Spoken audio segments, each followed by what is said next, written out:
All right, so it's finally time to tear into our 6BT 12 valve with the P-pump Cummins engine. And what we're gonna do first, before we take any of the components off, is find top dead center for cylinder head number 1. And then we're gonna start by removing the rest of the components, including the P-pump. Now there's a little bit of rigmarole you have to get done before you can take this off so that this is timed correctly with the engine. Then you don't have to worry about losing top dead center. So without further ado, let's get into cracking the injector lines and finding top dead center for cylinder 1. So we're gonna start by cracking the injector lines at the injector with a 19mm wrench, and then the same here at the actual fuel pump. All right, so now that we have all of our injector lines cracked, we can go ahead and just remove this.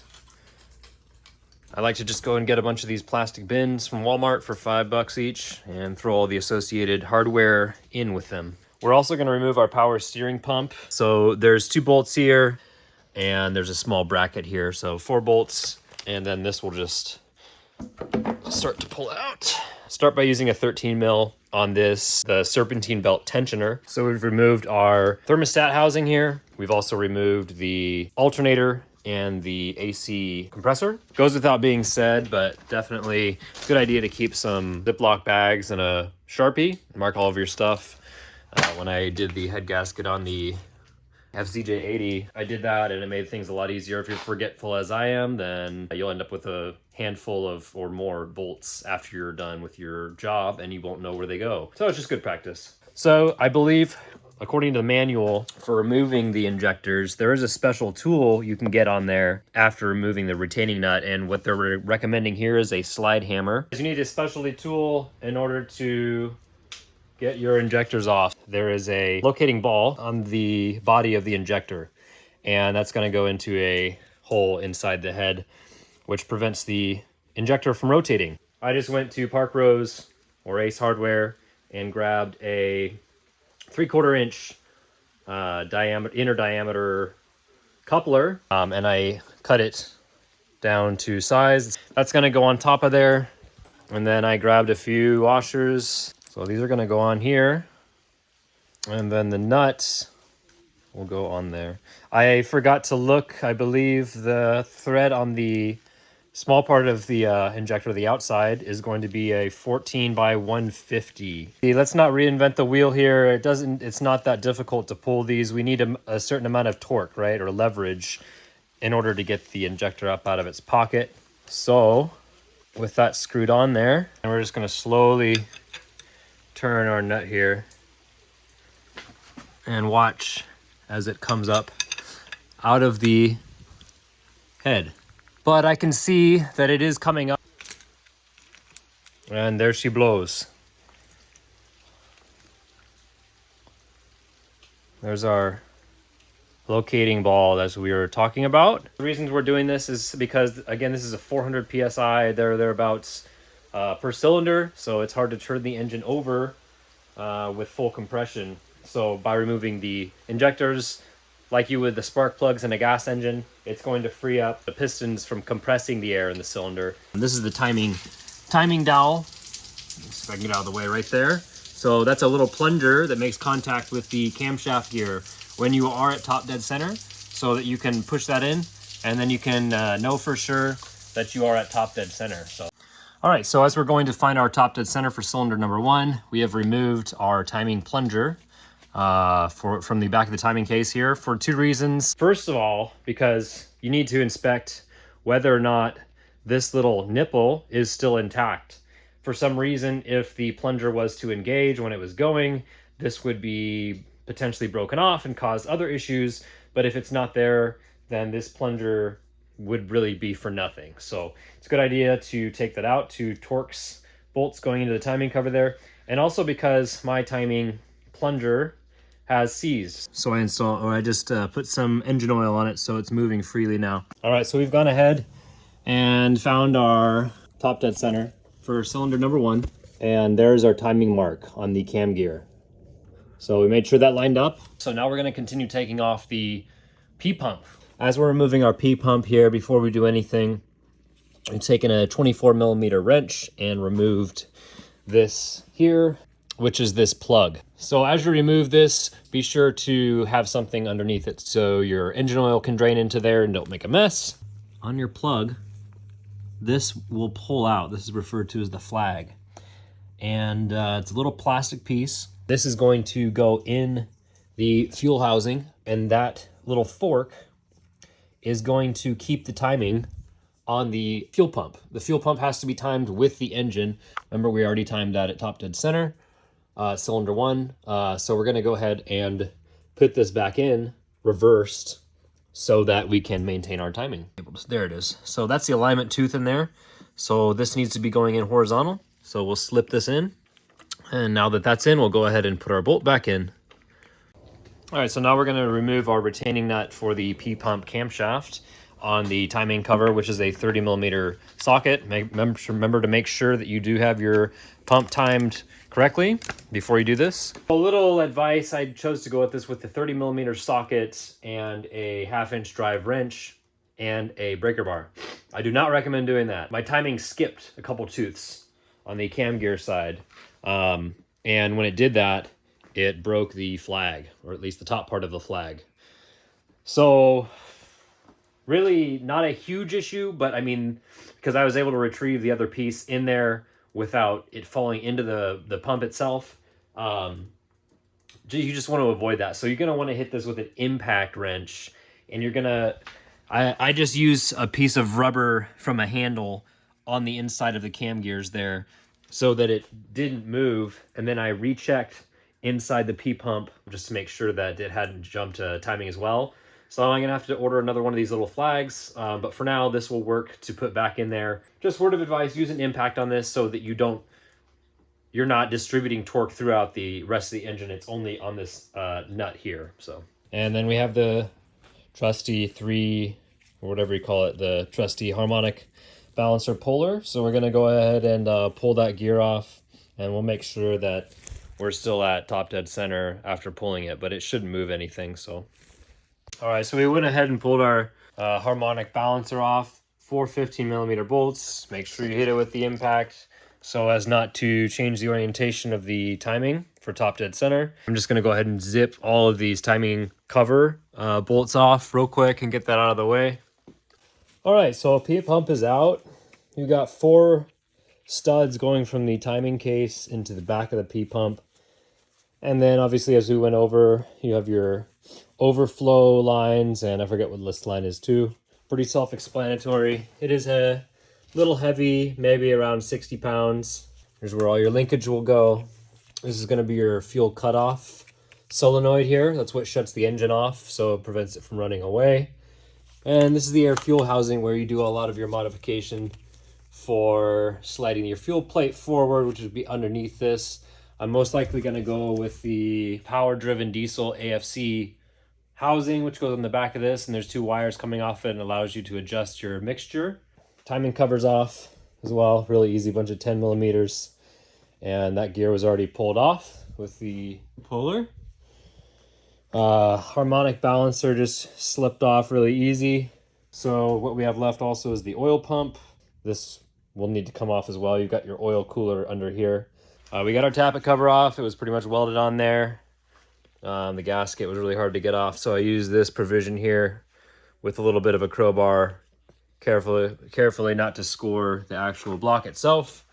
So what we have here are the push rods, which are going down into the camshaft, and you can actually see the tappets here, which are basically, I don't really know how to describe them, lifters. But these are going to be resting on the lobes of the cam. It's kind of like a bucket over shim setup, but upside down on a dual overhead cam, kind of like the 1FC. We're going to take off the rocker arm assemblies, which is 2 bolts here. It's going to decompress our valve spring. It's going to free up our push rods. So I'm going to go ahead and hit these. It looks like a 13 and a 17 or something like that. So I'm just going to zip those off camera. All right, so got the rocker arms off. They're sitting over there with the associated push rods. This method right here with the zip ties could work if you were to get them at their apex, but I wasn't able to. So what I'm going to do is, instead of trying to do this method, I just can't get the camshaft out. And I don't want to damage a lobe trying to get it out because it has to be just perfect. So instead of continuing like this, I'm going to take the head off, and then I'm going to, because I have the luxury of the engine stand, I'm going to flip it over, and then all the tappets should fall down with gravity, and that'll make it easier to get the camshaft out upside down, in theory. All right, so we got all the head bolts zipped off. Keep in mind that these back four are going to be taken off already. Here's your chart, and we're looking at it correctly. Your 21, 13, 5, 4, 12, 20 are already taken out there. That was the one going through the center of the rocker arm. And then your 1 is going to be this one right here. So just right in the center. 2 is right next to it. So 1, 2, and then 3. And then it's just going to go just like you're tightening something. And like, seems strange that you'd be doing it, taking it off in that order. Usually I would tighten in that order to prevent it from flapping out like that, you know, on a microscope. Not that much, obviously, but anyways, that's what the manual says. That's what we did. We're gonna take the bolts out, put them in order, and then pull the head. So this was pretty crusty, and I couldn't really pry it off of the head, so I just used the old trusty hoist. It definitely had a little bit of suction when it came up, so I'm gonna go ahead and get it out of harm's way so it doesn't scratch anything, set it down, and then we'll take a look at the cylinders. All right, so we flipped our engine upside down. I'm gonna go ahead and zip all these little 10 millimeters off for the oil pan. Got a little bit of a self-clearancing here, so we're gonna have to see if our oil pickup tube is okay. But what I was referring to is all these tappets are going to be easier with gravity working with them to get the cam out. So we got the oil pan off. Upon initial inspection, there's decent size fragments of something. I have to determine whether that's steel or plastic or bearing material, whatever that is, on the pickup tube. Not too worried about it, to be honest. I mean, we'll find out more when we diagnose by taking it apart. Yeah, the oil is definitely a darker color, so it's not great. We're gonna go ahead and plastic gauge the whole crank and make sure it's to spec. We might need to get it polished, but we're gonna grab the pickup tube, grab that off to get it out of the way. We have good access to our camshaft now, so we can have a better idea of where it's hitting. We don't want to damage the lobes as we're taking it out. So the next thing to come out will be the main caps. And for some reason I was thinking this had a girdle, but I don't believe it does. All right, so I finally got the cam out. When you get it out, I think it's best to sit it on its gear there so that it's supported that way, as opposed to laying it down, because these journals, well, the lobes are meant to be supported with the lifters. So I figured out why it was so difficult for me to get out. This is the cam retaining bracket. 2 bolts go into the timing case here, which hold it. They act as a thrush washer, kind of, or just retain it, basically. And when the engine was flipped over, when it was right side up, I took those off as I was trying to get it out, and it fell into here. And the manual says make sure to be very careful not to do that. Of course, I did it. So lesson learned, you know, have a hand there when you're taking that off, especially if you're doing this in the engine. You don't want to have to go through all this. So I was looking down there and I was like, oh yeah, I forgot about that. Keep in mind, I'm a guy on YouTube doing this. Go by the book or go by somebody who's done this before. Don't follow my advice. I'm just giving you content. All right, so that having been said, we are going to remove our caps, and we're going to make special note of which one is for which cylinder, as these will be machined in a line bore, so they need to be replaced in a similar fashion. We'll actually go ahead and grab the connecting rods bolts first and grab these caps off, and they are stamped, it looks like. So see the numbers there, they do match, but it's good practice just to make sure that they are put together correctly. I'm going to zip the ones off that I can and then rotate the crank so that I have access to them. All right, so I've got off the caps and the bearings for cylinders 2 and 5. So like I was saying, what I did was put the crankshaft the harmonic balancer bolts back on the front side of the crank, and that allowed me to turn the engine. Just tighten this one up to the cuff, and then you'll spin it counterclockwise as the engine's supposed to turn. Now I have access to the rod bolts, or the cap bolts, on 1 and 6, and I'll repeat that for the rest. All right, so I did all this off camera because it's hard to do while filming. But anyways, yeah, all the pistons are out. I've cleaned the bore lightly with a rag. Pistons, I just popped with a rubber hammer on the bottom side to get them up. Didn't need a ridge reamer for the carbon ring at the top. You know, you pull your oil pump off to pull your timing cover off, get the oil cooler off. Main caps are back there. They're all in the correct orientate, or everything's matched just in case, but the rod caps are numbered so you don't mistake them with the actual rods themselves. And I inspected all the bearings. The only ones that showed a little bit of, and I'm not the most knowledgeable on this kind of stuff, but maybe a little bit of evidence of heat, are 5 and 6, which apparently is pretty common because of the way the intake is channeled. But anyways, yeah, crank's out, main bearings are out. It looks like cylinder number 5, or main cap around number 5, has a kind of a shim or a thrust bearing in it. So obviously made note of that.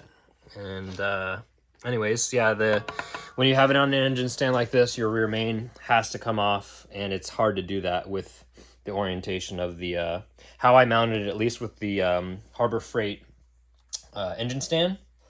Yeah, this is heavy. You can do it if you were to take a couple motorcycle straps and form a V, and, you know, lift with your kind of your legs and your back, not your back, obviously. But yeah, she's a big one. So yeah, so I'm going to start to take the measurements, and I'll show you how I'm doing that of all the cylinders, and we'll see if it is within spec. All right, so we're going to use a really nice old school mic that Thomas lent us, and then a caliper that has been verified to be calibrated perfectly. So we're basically just going to dip this down into the cylinder. You can adjust it by, there's a collar here that tightens it once you've found it, and you can go back and forth like this. And there's actually little measurements on it, but we're going to use the measurements of the caliper style. So according to the book, it says that we have a bore of 4.02 by 4. So 02 is the width that we're looking for, and then they're saying that we have a maximum warpage limit of 0.002. Basically, what we're going to do is we're just going to stick this down into the cylinder until we can feel just it kind of kissing the side. So, and I can move it around. It's going to be really tough for me to get it exactly level, but I'm not too worried about that. I'm just looking for a certain amount of drag that you kind of feel. And we've already taken multiple measurements, so we kind of know exactly where we're at. So now that I have that, I'm going to tighten the collar. And every mic is going to be a little bit different, but we've kind of got this one dialed. And then our calipers already set to 4.0220, which is our maximum warpage amount. And then we're going to see if we can fit it inside there, and we can, and there's only a teeny bit of play, but there's play nonetheless. So that means that we're within spec of our 4.02 bore, and then 2,000th of that cylinder. And to save time, I've already gone and checked every cylinder, so we're good on the cylinder head. As far as we're concerned, we're not going to go crazy with this. And we can already see the cross hatching on each of the cylinders. You can see there's just kind of an X on pretty much every cylinder as what you're looking for too. There's a little bit of glaze at the bottom, but we're not too worried about that. I'm going to consult with some people and see if it's still a good idea to run that kind of little the dingleberry looking hone in there with some ATF, just to give it something to bite on, the new rings to bite onto.